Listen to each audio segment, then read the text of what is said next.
Maunlad na Pilipino sa 702 DZAS Radyo TV, Agapay ng Sambayanan. Ako po si Janeline Arcelias Intoy, the Chairperson of Pistales Agriculture Cooperative of Hampang, Argao, Cebu.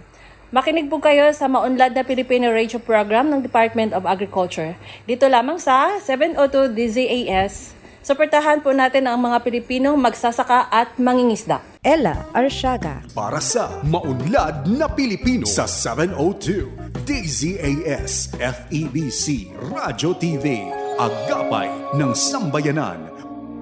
Gumigising ng maaga, panibagong hamon sa'kin ng araw na to.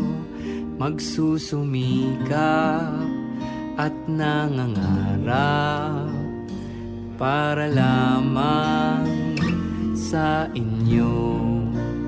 Magandang araw po sa ating lahat, mga ka-agri. Ito po ulit ang Maunlad na Pilipino kung saan natin namin ang mga kaalaman, balita at talakayan na iikot sa sektor ng agrikultura. At syempre po, bago pong lahat, pagbati po sa lahat ng ating mga taga-subaybay dito po sa 702 DZAS. Naanyayahan po natin ang lahat na manalangin po muna tayo. Panginoon, salamat po sa inyong walang hanggang pagmamahal sa gitna ng ingay, alalahanin at mga hamon sa aming mga buhay. Ipagkaloob mo po sa amin ang kapayapaang nagmumula sa inyo. Patahimikin po ninyo ang aming mga isipan, palakasin ang aming mga puso, at gabayan mo kami, Lord, sa bawat desisyong aming gagawin. Naway maging daan kami sa pagkaunawa, kabutihan at pagkakaisa saan man po kami naroroon. Patuloy mo kaming ingatan at akayin sa isang buhay na puno ng pag-asa at katahimikan. Itinataas rin po namin na simula kabuuan hanggang lapag ng programang ito. Ito po ang aming samot, dalangin sa matamis sa pangalan ng inyong anak. Amen. At para sa salita ng karunungan, para sa konsepto ng pagsusumikap, ang pangarap ay nabubuhay sa gawa. Magandang umaga po. Ako po si Ella Arsiaga at ngayon po ay araw ng Sabado, ika-4 sa buwan ng Hulyo, taong 2026, first Saturday of the month of July. Welcome po sa Season 8, Episode 27 ng Maunlad na Pilipino dito sa 702 DZAS FEBC Radio TV, Agapay ng Sambayanan. At sa mga kaka-tune in pa lamang po ay accessible po tayo ha. Pwede nyo po kaming bigyan ng mensahe tungkol diyan sa online streaming po ng dcas.febc.ph. Kamusta po ba yung ating sagap? Ganyan din po sa pamamagitan ng ating Facebook, yan. Sa mga naka-tune in naman po sa social media sa 702 DZAS FEBC Radio TV Facebook page po tayo. At syempre sa radyo sa talapihitang 702 po tayo sa AM band. At nais po nating batiin ang mga ilang individual sa pangunguna po ni Ma'am Marulo Barbosa de Ocera. Hello po. Blessed Saturday to all. And yun, pinagpalang umaga para sa lahat. Indeed, God richly blesses us all. Mula po kay Merle Perez Lagardo. Yun po yung isa pong kasamahan namin sa tanggapan.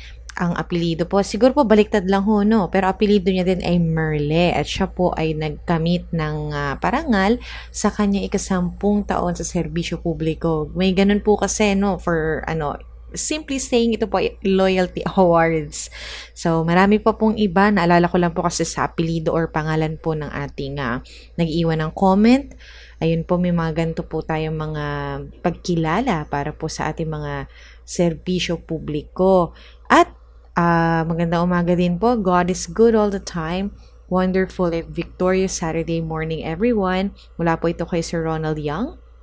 At mapagpalang umaga po MNP from Federico Termulo Jr. Hi, sir. Ang kwento niya sa atin for this morning ay ang tungkol sa kanyang 1,650 square meter lot sa Kapatalan, Laguna, Kilometer 15, dalisdis ng bundok, tabi ng daan. Hanap po siya ng kapartner para pagyamanin. Sa Bulacan daw po si Sir Federico. God bless us all. Ayun po. Sana po sa mga nakakarinig po nito, God will provide always, and sana po sa tamang panahon, though we're trusting that sa tamang panahon na kailangan po ng magpapayaman po sa piraso na ito ng lupa na kaloob sa atin ng Diyos, ay makarating po sa inyo sa tamang panahon ang mensahe. God bless us all. Ayan. Good morning po Ate Ella and all listeners ng MNP. Mula po yan kay Ma'am Irene Salonga. Yun, hashtag Joy of Urban Farming. Mula naman po kay Ma'am Annabel Rasi Ayo. Magandang umaga din po kay Sol Lazo, Alma Abelia, Annabel Rasi Ayo. Yun, nag-iwan po ulit ng hashtag Maunlad na Pilipino. Good morning din po kay Ma'am Eufercina Bernardino. Kanino pa ito? Kay na Ma'am Nora Cancela, blessed morning po, Maunlad na Pilipino. Magandang araw po Miss Ella at mga kaagri. Mula po kay Ma'am Dulce Alicante. Magandang umaga din po kay Ma'am Jennifer Arile Cristalino sa tingin. Ayan. Ganyan din po kay Sir Tristan Wyatt V. Gulay, Miriam Pingol, kay Sir Epifanio Salvador, good morning, share it, and kay Ma'am Rosa Arigin, good morning po, MNP. Para po sa araw na ito, sa mga nakatunghay po sa gawain, recently na National Dairy Authority, kinagagalak po ulit nating ibahagi ang kwento ni Ma'am Gemma Chavez, ang owner po ng isang dairy farm sa Sariaya sa Quezon, at atin pong subaybayan ang kanyang kwento para sa gatas ng tagumpay. At syempre bukod po dyan, tunghayan din ng Regions on the Go, Unlad Komunidad, Katuwangan DA, PRDP at ang ating Agri-Trivia segment na kung tawagin po natin dito sa MNP na Batid Pa Ninyo. Syempre, hatid po namin yan sa inyo. Isang oras na hitik sa impormasyong ugnay sa agrikultura. Sa bahagi ito, narito naman ang ating mga kasamahang farmcasters para sa Regions on the Go. Mahigit 70 Gawad Saka awardees ang pinarangalan sa 2026 Regional Gawad Saka ng DA Region 2 bilang pakilala sa mga natatanging magsasaka at mangingisda sa lambak ng Cagayan sa ginanap na 2026 Regional Gawad Saka sa Robinson's Place, Tuguegarao City noong Hunyo 26, 2026. Sa naging mensahe ni Regional Executive Director Dr. Rosemary G. Aquino, binigyang pugay niya ang lahat ng nakatuwang ng kagawaran para sa sipag at dedikasyon ng bawat isa upang maging inspirasyon sa pagpapaunlad ng kabuhayan sa sektor ng agrikultura at pangisdaan. Naging espesyal na panauhin din si John Michael Andres, ang batang nag-viral online matapos gamitin ang hiniram na kalabaw sa kanilang brigada eskwela sa Ralo, Cagayan, isang inspirasyon sa magsasaka at mangingisdang awardees na marami pa rin sa mga kabataan ang mulat sa gawaing pagsasaka para sa masaganang agrikultura, maunlad na ekonomiya. Nasser Castillo mula sa Department of Agriculture Regional Field Office No. 2, nag-uulat. Pagsasabalikat ng mga plano at pamumuhunan sa agrikultura sa Rehiyon 3, sinimulan sa PIP at TRIP workshop. Bilang bahagi ng patuloy na pagpapalakas at pagsasayos ng mga estratehikong programa para sa sektor ng agrikultura, matagumpay na isinagawa ng Kagawaran ng Pagsasaka para sa Gitnang Luzon ang pag-update sa Public Investment Program o ang PIP at 3-year Rolling Infrastructure Program o ang TRIP mula ika-16 hanggang ika-18 ng Hunyo 2026 na ginanap sa Barangay San Agustin, City of San Fernando, Pampanga. Naging tampok ang mga presentasyon ukol sa Regional Development Plan o ang RDP 2023 hanggang 2028 at Regional Development Investment Program o ang RDIP na ibinahagi ni Senior Economic Development Specialist mula sa Department of Economy, Planning and Development o ang DepDev Maria Andrea N. Gueco. Nagbigay rin ng mahalagang gabay ang DA Central Office, Planning and Monitoring Services o ang PMS kaugnay sa pagbuo ng investment program ng DA bilang paghahanda sa Fiscal Year 2028 Plan and Budget Proposal. Samantala, upang mapalawak ang suporta sa mga maliliit na negosyo, tinalakay naman ni Regional Director ng Department of Trade and Industry, Edna D. Dizon, ang pamumuhunan para sa mga micro, small and medium enterprises sa sektor agrikultura sa Gitnang Luzon. Sinundan ito ng paglalahad sa Regional Agriculture and Fisheries Investment Portfolio o ang RAFIP Central Luzon ni Maria Lourdes M. Maglake mula sa PRDPI Plan. Nagtapos ang unang araw sa pamamagitan ng pag-consolidate ng mga input para sa Fiscal Year 2027 PIP Updating Workshop at pagtalakay sa mga mekanismo ng hating grupo sa pangangasiwa ni Lordelin S. de la Cruz mula sa Planning Monitoring and Evaluation Division. Dexter Dumol para sa Agribalita, Central Luzon. Bilang bahagi ng pagdiriwang ng ika-128 anibersaryo ng Department of Agriculture, nagbukas ang DA Mimaropa ng mga kadiwa ng Pangulo Stores upang maghatid ng abot-kaya at murang pagkain para sa lahat. Ang mga tindahang ito ay matatagpuan sa DA Satellite Office sa Quezon City kung saan mabibili ang mga produktong mula sa Occidental Mindoro, sa Regional Field Office sa Calapan City na nagtatampok ng mga produkto mula sa Oriental Mindoro, at sa Palawan Research and Experiment Station na nag-aalok naman ng mga produktong mula sa Palawan. Dahil direktang nagmumula sa mga magsasaka at organisasyon ng mga producer ang mga produktong ibinebenta, mas abot kaya ang presyo ng mga ito kumpara sa karaniwang pamilihan. Tampok dito ang mga sariwang gulay, prutas at bigas, gayon din ang iba't ibang processed food products na likha ng mga awardees ng Young Farmers Challenge o YFC. Samantala, isang magandang balita naman ang naghihintay para sa mga taga-Palawan dahil may ibinibentang napakamurang bigas sa halagang 20 pesos kada kilo sa Palawan Research and Experiment Station na gaganapin ngayong darating na ika-24 ng Hunyo. Ito ay pangangasiwaan ng Elvita Farmers Multipurpose Cooperative upang masigurong mas marami ang makikinabang at makabili ng murang bigas. Para sa DA Mimaropa, Monica Vergara, nag-uulat.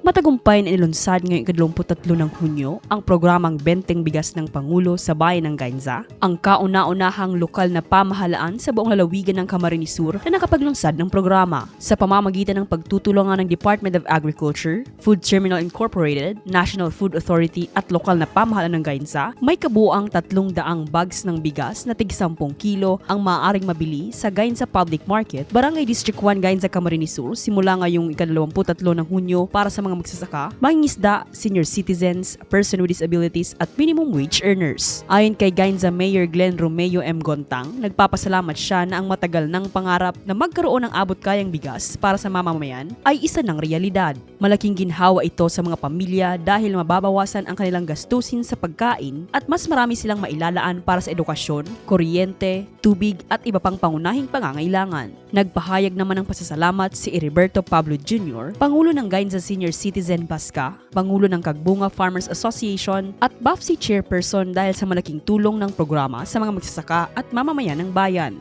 Pinuri rin ng mga kinatawan ng FTI at DA ang lokal na pamahalaan ng Gainza sa matagumpay nitong pagsunod at pagsumite ng mga kinakailangan dokumento upang maging kwalipikado sa programa. Bukod sa pagbibigay ng murang bigas, inaasahan ding makatutulong ang programa sa pagpapasigla ng lokal na pamilihan ng bayan. Ayon sa mga opisyal ng LGU, ang pasilidad ng pamilihan ay magkakaroon na ng mahalagang papel sa paghahatid ng mga pangunahing pangangailangan sa komunidad sa tulong ng pagkikipag-ugnayan ng LGU sa DA, FTI at iba pang katuwang na ahensya. Ito si Emmy Jane Malonzo, nag-uulat mula sa DA Rafis 5. Lubos na ikinatuwa ng Department of Agriculture RFO8 ang pagkapanalo ng isa sa mga huwarang magsasaka mula sa Carigara, Leyte na si Castulo Parena matapos itong parangalan bilang Outstanding Dairy Carabao Raiser sa ilalim ng Smallhold category ng Gawad Saka Award.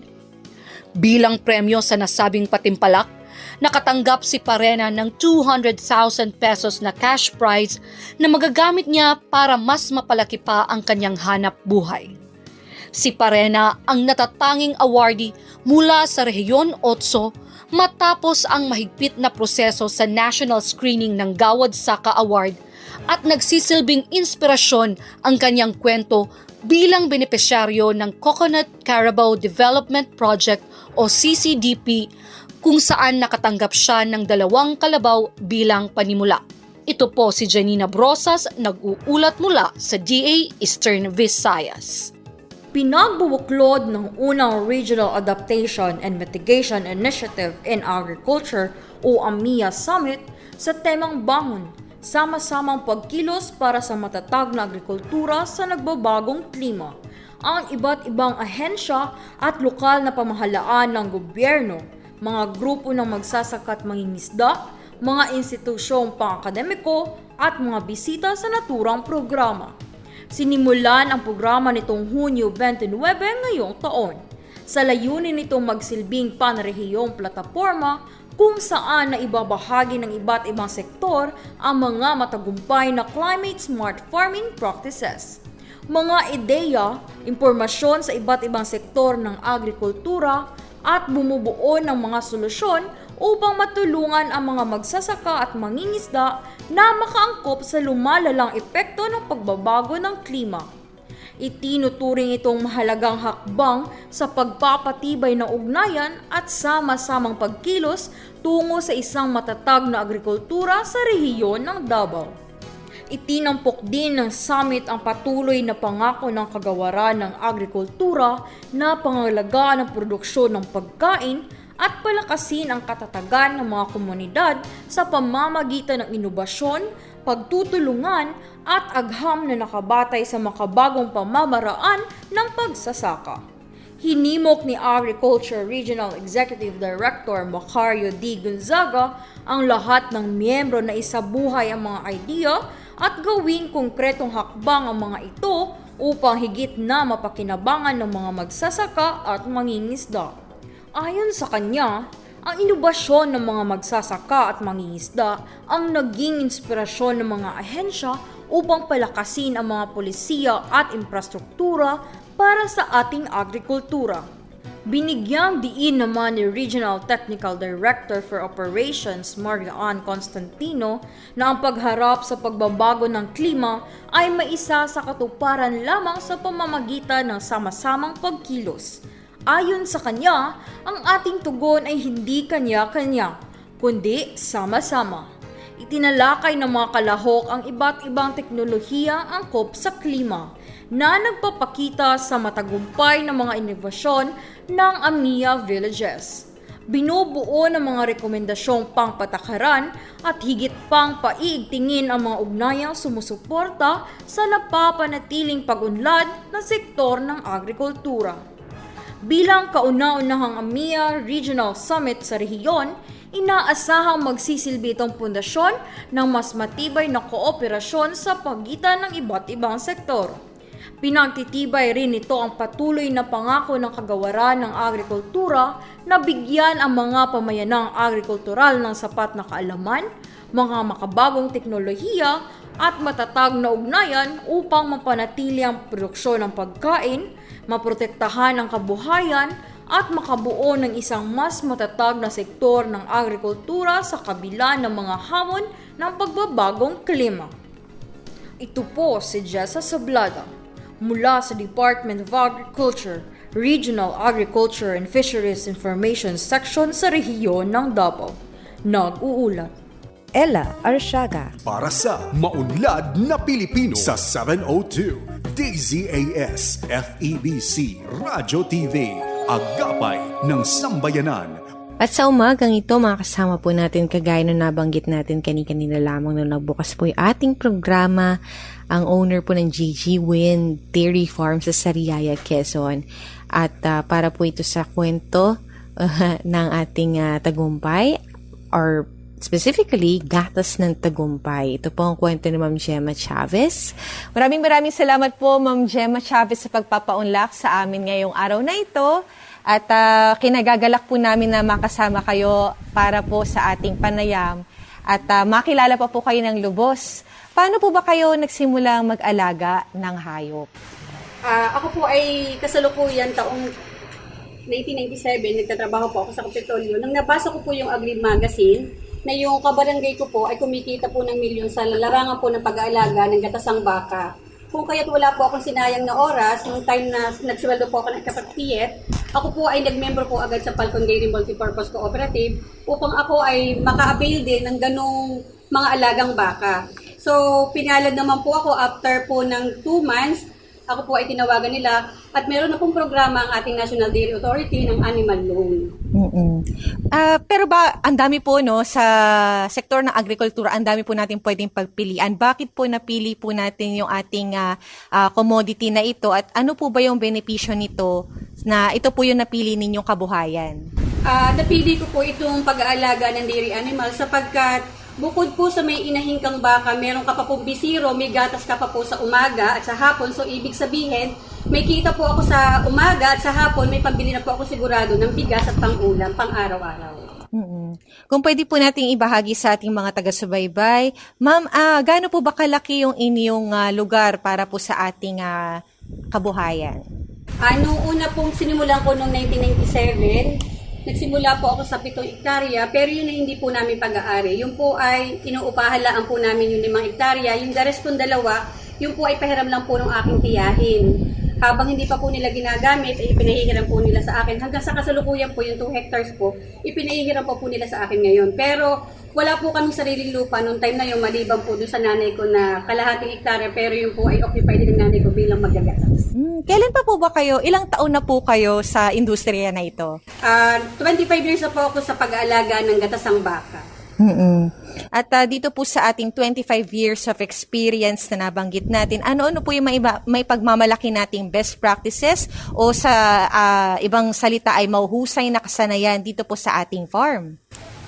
Ang masasabi ko po ay yung pong close monitoring po ng animal health, yung po yung unang-una. At saka po yung naririkin ko po yung magandang production ng mga inahing baka. Kaya yun po yung mas pinadadami ko po at nagpapasalamat po ako sa National Dairy Authority sapagkat napakaganda po ng programa natin na 6 Semen na 100% po babae yung iniaanak niya. Kaya po 3 years na po na panay babae po yung iniaanak ng baka ko until now. Paano po pala kayo, ma'am, na-involve sa National Dairy Authority? Dahil po ng aming organization, ang Falcon Dairy Cooperative po, isa po yun sa, ang NDA po ang nag-assist since 1985 up to present. So, mula nung 1985, hindi po kayo binitawan ng NDA? Yes po, up to present pa rin po at nakakatuwa nga po dahil bawat dairy farm po na ina-assist po ni NDA, talaga pong close monitoring po nila at may mga binibigay po silang mga biologics, gayon din po ang OPB Quezon. Ayun. At kamusta ba, ma'am? Tapatin na natin yung ating mga taga-subaybay. Kamusta po yung kita sa ganitong uri na negosyo? At saan po yung nakita ninyong merkado nito?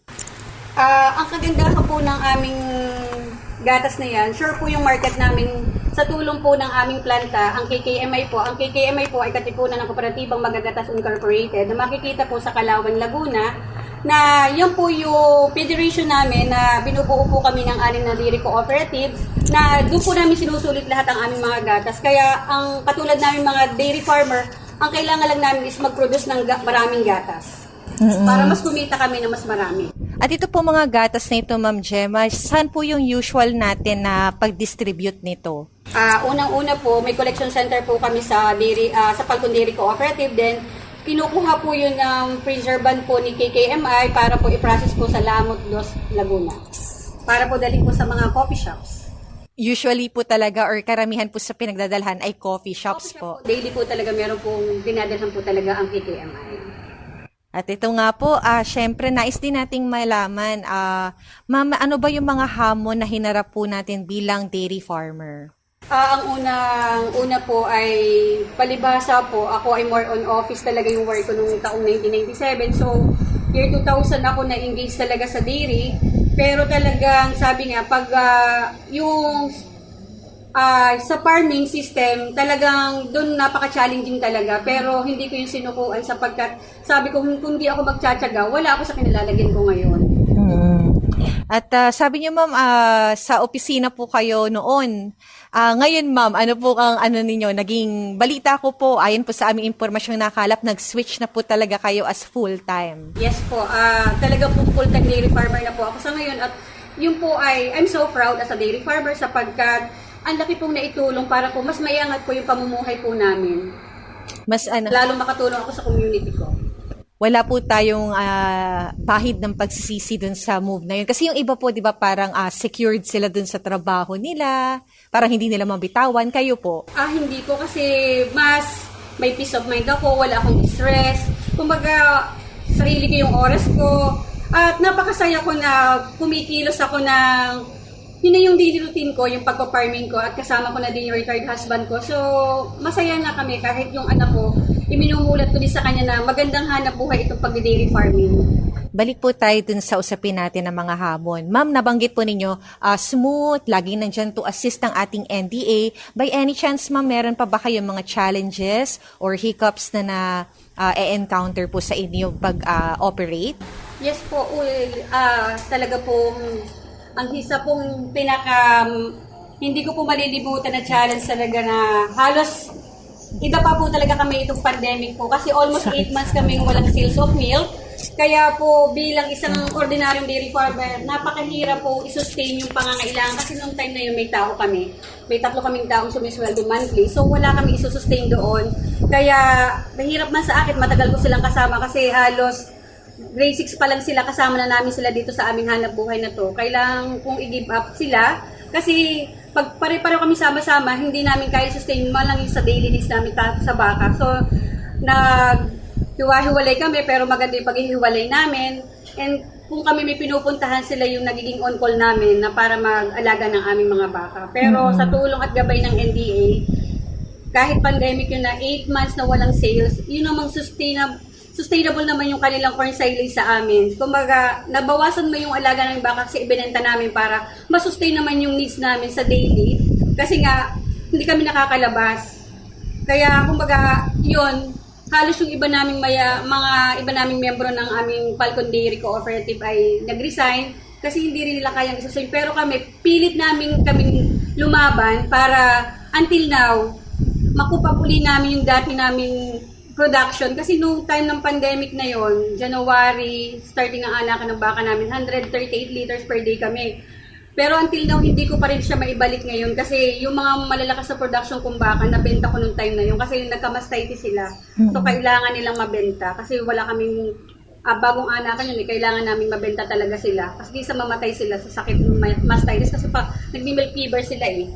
Ito na po, nabanggit natin yung mastitis natin, which is a common po na disease na maririnig natin sa ganitong klaseng industriya. Paano po natin ito, ma'am, namimitigate yung presence po nito? Sa kasalukuyan naman po, wala na po kami ngayong kasi basta maganda yung procedure ng paggagatas mo, AM/PM, may iiwasan mo yan. At saka ang tuluyang paggamit ng betadine after milking at post-milking, talagang napakaganda nun. Kaya kumbaga, kaya lang naman kami nagka-mastitis ng through pandemic, talagang hindi namin ginagatasan AM/PM kasi aanin namin yung gatas. Itatapon lang namin, sayang. At magbabalik po ang ating makremang kwentuhan. Kasama po si Ma'am Gemma makalipas sa ilang sandali. Anak, ang kita aso!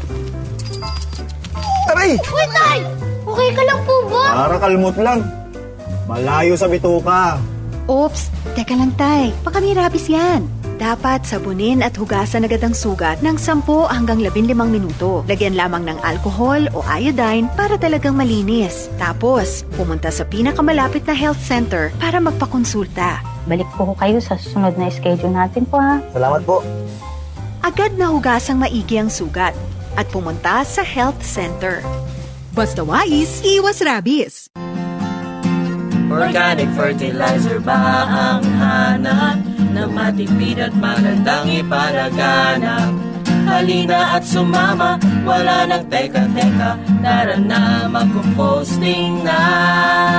Para sa libreng makinarya sa paggawa ng compost or organic fertilizer, tara na at mag-composting facility for biodegradable waste o CFBW. Halina't makipag-ugnayan sa Bureau of Soils and Water Management o BSWM para sa karagdagang detalye. Para sa soil health, para sa soil health na. Soil health na. Alam mo ba na may programa ang pamahalaan para sa OA o Organikong Agrikultura? Ang National Organic Agriculture Program o NOAP ay katuwang ng bawat organikong magsasaka sa pagpapalago ng kabuhayan, paghahatid ng ligtas na pagkain sa bawat tahanan at pangangalaga sa kalikasan. Ito ang National Organic Agriculture Program. Okay sa OA.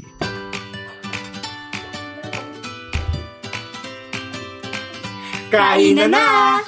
At syempre, hindi kumpleto kapag walang masustansyang pagkain ang nakahain. Sa almusal, tanghalian, hapunan, sa opisina, mapakarenderya man o restaurant, siguraduhin ang pagkain ay certified organic. Ang mga certified organic na produkto ay mabibili sa OA Marketplace. Dito makasisiguro ka na sariwa, ligtas at tatak PGS ang mga produkto. Direkta ka pang makatutulong sa magsasaka dahil sila mismo ang kausap mo sa kabilang linya. Kaya para garantisadong organiko ang ihahain, Tatak PGS ang hanapin!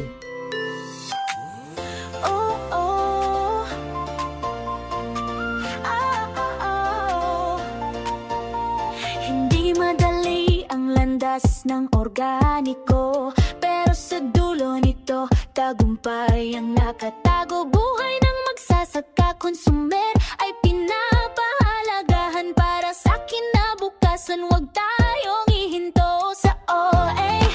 May rason ang bawat hirap, may halaga sa puso. Kita umapaw pa, kaya't huwag nang magkatubili. Halina sumama, tayo ay mag-ani.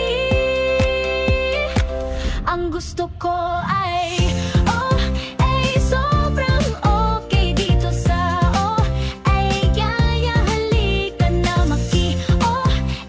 halina at kumita sa organikong agrikultura. Ikaw ay bahagi ng adhikaing totoo. Para sa sari buhay, ikaw ay bayaniyo.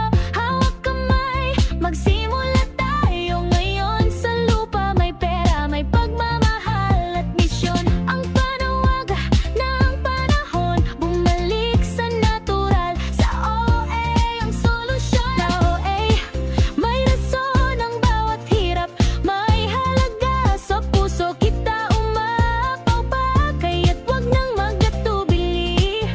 Halina sumama, tayo ay mag-ani.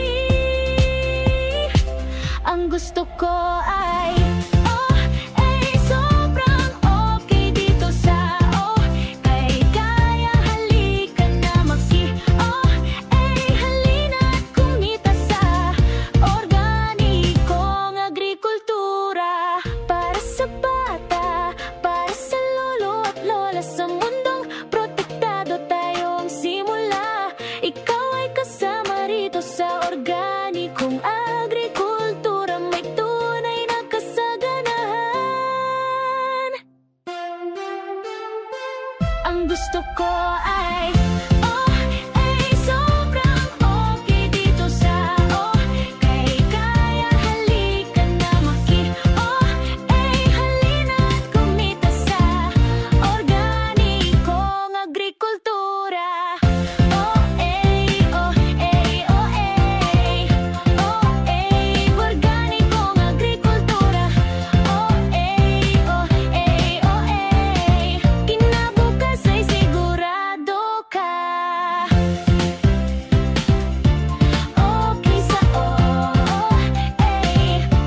katuwang ng ang NOAA.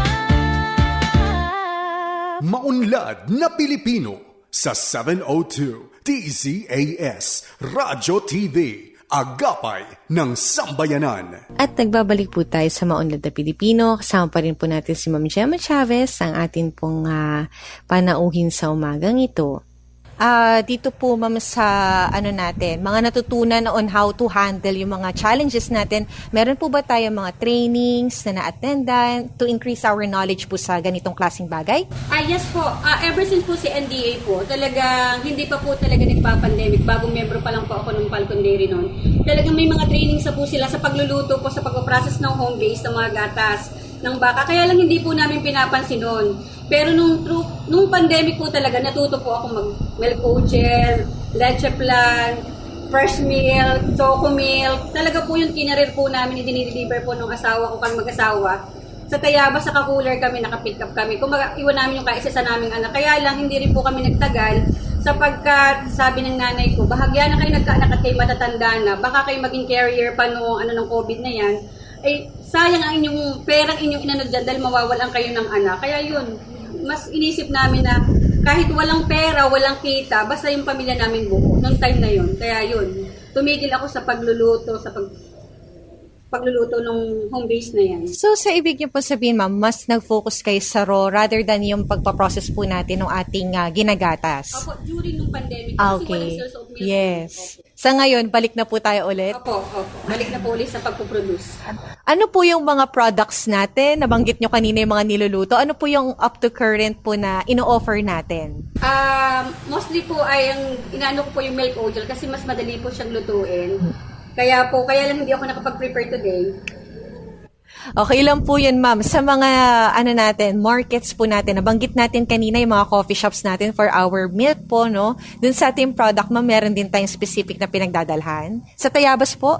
Opo, yun po yung mga kainan, yung mga restaurant po na mga estudyante po kasi mga students po doon.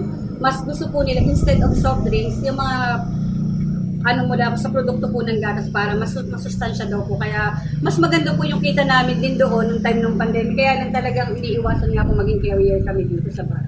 Ayun. At siya, natatouch na po natin tungkol sa sustansya, no po. How can you attest po sa household po ninyo, ito din po yung inyong iniinom madalas? Opo, iminimix po namin sa coffee, sa brewed coffee, or pure po namin after milking, sinasala lang po namin yan ng clean cloth.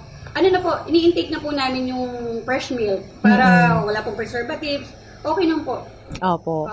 Sige po, para po sa benepisyo ng mga wala dito physical sa inyong farm, pwede po ba ninyo silang parang kumbaga i-tour? Ano po yung mga matatagpuan sa inyong dairy farm? Ang makikita niyo po dito sa aking dairy farm ay aking mga alagang baka, mga native goats, native pigs, aming pong gasa at mga native chickens. At meron po kaming stainless beef sa likod at saka po ang aming mga high value crops katulad po ng mga avocado, saging, santol, siniguelas. Ayun. So dito po, pinangalanan niyo po siya na JG, ano po ito? JG Win. J from Gemma, Win as from my son, Win Real. So it's parang pamilya po talaga ang pinanggalingan ng ating pangalan ng dairy farm. At tatandaan po ito ng ating mga tagapakinig, maaaring ang inyong binibisitang coffee shop ay galing po sa JG Win po ang ating gatas. Sariling-sariling atin po. Galing sa Quezon. At dito po ma'am, nais nating malaman, paano po ba specifically nakatulong sa inyo ang DA National Livestock Program? Tunay na napakalaki na itulong po sa aming mga individual dairy farmers sapagkat unang-una ang animal loan. Kasi diyan po kami nagsimula sa animal loan. Kung wala pong animal loan from DA to NDA, hindi po kami makakapag-provide ng ganyang kagagandang kalidad na baka, nagatasan. At sa isang ordinaryong katulad namin, hindi po kami makakabili talaga. As in, magkakasaot po kami. Mahigit napakaganda po ng pautan na ganyan. Napaka-long term po kasi 5 years. Babayaran mo lang siya, hindi po in cash. In kind din po namin babayaran katulad po ng pregnant keeper po ang pagbabalik. Kaya napakaganda pong programa. Sa kasalukuyan din ma'am, ilang pong heads yung meron natin ng mga baka? Sa kasalukuyan po, yung heads ko po ngayon is 19 heads. So lahat po ito ay mga babae po, karamihan? Lahat po ay babae. Kasi nga po gawa po ng 6 Semen na programa din po ng ating NDA. Yes. At syempre ma'am, hindi namin palalagpasin. Nabalitaan din po namin, kayo po ay Gawad Saka Awardee. Ano po yung masasabi ninyo sa parangal na inyong natanggap? Unang-una po talagang hindi ko din po in-expect na ako po ay makakatanggap ng isang mataas sa parangal mula po sa ating DA. Pero sa larangan nga po ng pag-aalaga po ng baka, talaga pong isang napakalaking tulong nito para sa akin sapagkat ito'y matagal ko ng pangarap kahit nung una pa man. Nasabi ko, paano ba ako magiging qualified as Gawad Saka winner? Kasi may mga kasama na kong founder ko na nanalo na rin sa organization ko dalawa. Pero sa tulong po at gabay ng ating OPB Quezon, LGU, DA Region, kumbaga yung mga alaga na-required na bilang nandito lang sa farm ko. Kumbaga nakita din nila yung records ko na kumikita pala, nakakatulong para mas mayangat yung pamumuhay ng isang individual farmer. Kaya mas lalo kong pinahalagahan ang pag-agrikultura, ang pagyamanan ng pag-aalaga ng hayop. Sa nabanggit po ninyo ma'am, naisip po ninyo may mga iba nang before sa inyo na nakatanggap na rin ng parangal. Sa inyong palagay, ano po yung nakapagpanalo sa inyo sa Gawad Saka? Ang unang-una po ay yung pong pagiging matipid at masipag at pagtsatsaga at pagmamahal, yung well-tender love and care sa hayop. Kasi pag binibigyan mo siya ng more attention at more na pagmamahal, mas lalong pinapadami ng baka ang gatas, mas lalong lumalaki yung kita namin. So, yun yung malaking bagay na nakita nila yung ROI ko ay more than 100%. More than sa expenses. Ang expenses namin napaka-less kasi more on gases talagang gamit namin sa farm. Pagkatapos po ng parangal na ito, ano po yung mga susunod nating hakbang? Nagsisimula na po ako sa tulong po ng LGU at OPD Quezon na maging learning site po itong area ko para mas lalo po ako makatulong sa mga individual na katulad ng patuloy naman po akong tumatanggap ng libreng OJT mula po sa iba't ibang eskwelahan at yung mga trainees going to New Zealand and Japan. Kaya sana po ay dumating yung panahon na ma-accredit po itong farm ko ng ating pamahalaan. Ayun. So, hindi pa nagtatapos sa pagkamit ng parangal na ito. Ano po yung masasabi ninyong mensahe po para sa ating DA National Livestock Program? Isa po yan sa napakaganda at nakakatulong sa bawat individual na farmer sapagkat diyan namin kinukuha ang lahat ng mga gastusin ng mga pagpapaaral namin sa mga anak namin dahil isa sa mas lalong ikauunlad ng bawat farmer ang pagtulong ng ating ahensya. Kaya sa aming mga magbabaka ay talagang napakalaking tulong ng mga programa ng ating gobyerno ngayon. Ayan, at dahil dyan, paano po kayo makatutulong sa pagkamit na isang masaganang bagong Pilipinas? Ang pananatili po ng pag-aalaga ng mga healthy baka para makapag-produce din po ng healthy gatas, masustansyang gatas para po sa milk feeding po. Kasi po ang aming po federation ay lagi may milk feeding to DSWD.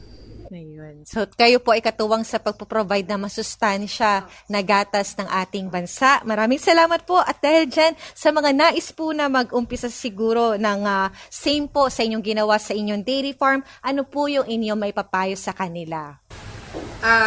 Bilang isang babae katulad ko, hindi sagabal ang laki or walang lupa. Kasi talaga nagsimula din ako sa walang lupa. Pero sa tulong at gabay ng Panginoon natin unang-una at saka yung pagiging matyaga sa buhay, yun yung naging hagdanan ko para maabot ko kung anong meron ako ngayon. Sa mga nagnanais pong dumalaw sa inyong farm, meron po ba kayong guide sa kanila? Meron din po ba kayong presence sa social media? Yun lang pong, wala po, kundi yun lang pong sa amin sa Google Map lang po nila yung JJ Dairy Farm.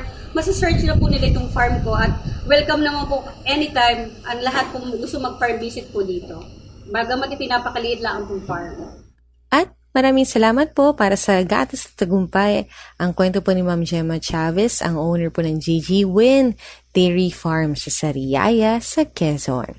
At narito po ang Unlad Komunidad o UK. Dito ay katuwang po natin ang Philippine Rural Development Project. At para sa araw na ito, makasama po natin mula sa PSO Mindanao si Sir Joseph John Palarca, ang kanila pong Information and Advocacy Specialist. Ang coco coir ay isang byproduct na nakukuha mula sa bunot ng niyog.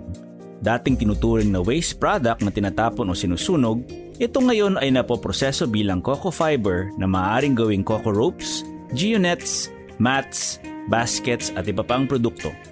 Sa episode na to ng Unlad Komunidad, pakinggan natin ang kwento ni Watts Nasaldo, miyembro ng Baganipay Small Coconut Farmers Organization, at alamin kung paano nakatulong ang Integrated Coco Coir Processing and Marketing Enterprise ng PRDP para magkaroon siya ng sariling kita habang mas napapalapit din ng kanilang pamilya na sama-samang gumagawa ng coco twine. Ang bana ko po mananagat. So sobra pong hangin. Hangin siya ng hangin. So wala kami po income. Problema ako kung saan kami kukuha pang gatas, pang diaper. One day, nagpipisi si Nati Miggy. May nagpisi sa tabing bahay namin. Marami sila. So murag sabi ko, try ko daw baka kaya ko. So nag-try po ako, nagpisi. Sa starting ko pa lang ho, nakagawa ko 10 pieces. So I'm so excited, kay nana ako. 60 peso na yun. And then, ang kumbana na po, ginganyo ko, sabi ko, mag-pisi tayo, kay wala man income, kay hangin. So nag-try po kami pisi, nagkuha kami dito sa farmers na twining, dahil namin sa bahay, nagpisi kami lahat. In one night, kami lahat sabay-sabay nagpisi, nakahimumi 50 kabuok. So happy kami, kay nana mi 300. So dito po nag-start ang among pag-join diri O karon, ang banding namin nabuo. Kasi na habang nagpipisi, nagjo-joke, happy, masaya, ang kita namin malayo po sa panagat. Kasi ang bana ko dati managat siya, alis siya ng 2 p.m. sa hapon, uwi siya po sa bukas na mga 12. Din kapoy na talaga ang lawas niya.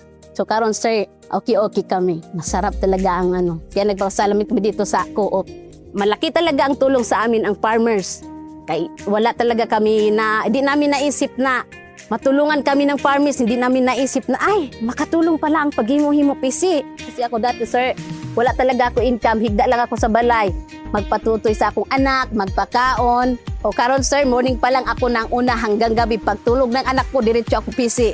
Excited ko kasi, imbis na sa bana ko lang umasa, ngayon meron na po ako.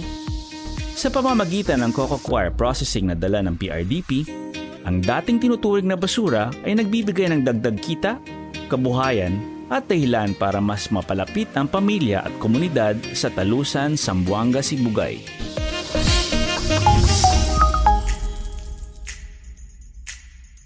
Muli pa ay abangan ang mga inihandang bahagi ng DA-PRDP para sa unlad komunidad dito pa rin sa Maunada Pilipino 702 DZAS.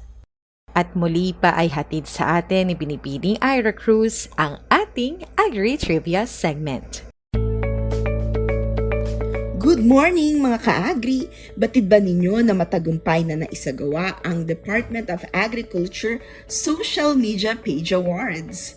Sa pamamagitan ng mabilis na daloy ng impormasyon, nananatiling mahalaga ang social media bilang isa sa mga pangunahing plataporma sa pagpapalaganap ng mga programa, serbisyo, teknolohiya at iba pang mahahalagang impormasyon sa agrikultura upang maabot ang mas maraming magsasaka, mangingisda at mamamayang Pilipino.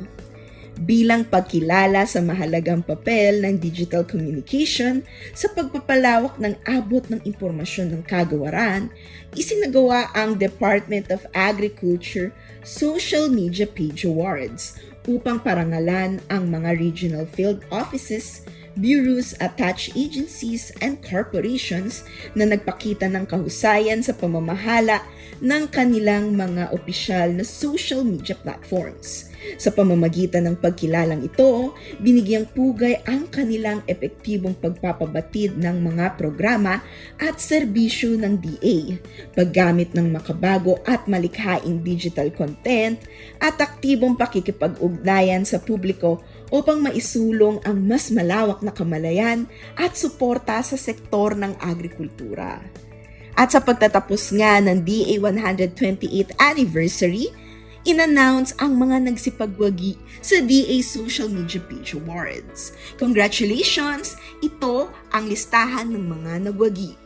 Para sa Best Performing Social Media Page Region category, ang Regional Field Office 2. Ang Best Performing Social Media Page Bureau category, Bureau of Fisheries and Aquatic Resources.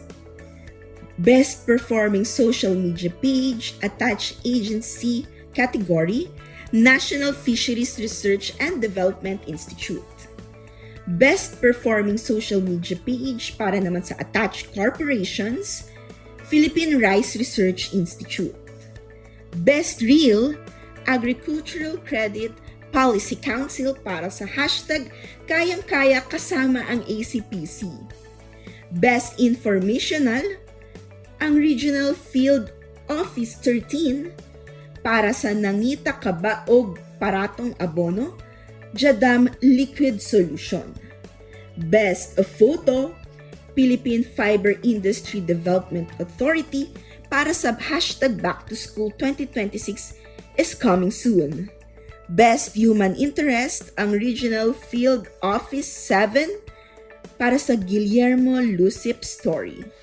Most Shareable Content Award naman ay nakuha ng Bureau of Fisheries and Aquatic Resources.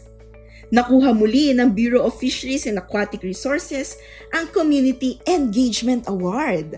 Ayan, para sa ating mga nagsipagwagi, muli isang maligayang pagbati. At iyan ang ating Agri-Trivia segment, ang batid ba ninyo? Ito po si Ira Cruz. Muli po, nagpapasalamat kaming lahat sa ating programa na Maunlad na Pilipino. Ito po ay programang pang-radyo na hatid sa inyo ng DA-AFID or Department of Agriculture and Fisheries Information Division sa oportunidad na kayo po ay aming mapaglingkuran. At para po sa pagkain kaisipan, mula sa Aklat ng mga Taga-Roma, Kabanata 8, Talata 15. Sapagkat hindi espiritu ng pagkaalipin ang inyong tinanggap upang kayo'y mamuhay sa takot. Sa halip, ang inyong tinanggap ay ang espiritu ng pagkupkop upang kayo'y gawing mga anak ng Diyos. Kaya tayo'y tumatawag sa Kanya ng Ama, Ama ko. Mula po sa Department of Agriculture, inyo pong napakinggan ng edisyong ito ng Maunlad na Pilipino dito sa 702 DZAS FEBC Radio TV, Agapay na Sambayanan, at muli din po ay mahimpilan sa Ortigas Center, Pasig City at Kisapi sa kapisanan mga broadcaster ng Pilipinas. Once again, thank you so much po sa aming DZAS family na katuwang sa bawat episode na hatid namin sa inyo. And of course, sa inyo po mga tagapakinig, ingat po tayo lagi at mahirap po ang magkasakit. Ayun po, no? Once again, magbabalik po kami ulit sa susunod na Sabado. Kaya samahan nyo kami ulit sa ganap na ika-5 hanggang 6 ng umaga. At syempre po, sa lahat aming katuwang sa programang ito, bukod pa po sa mga nabanggit natin earlier, kabilang po dyan si Ma'am Ira Cruz. Ayan, ito po ang Maunlad na Pilipino. Hanggang sa muli, magtanim ng pangarap, mag-ani ng tagumpay para sa masaganang bagong Pilipinas. Ako po si Ella Arsiaga. Enjoy the rest of the weekend! Maunlad na Pilipino sa 702 DZAS Radyo TV, Agapay ng Sambayanan.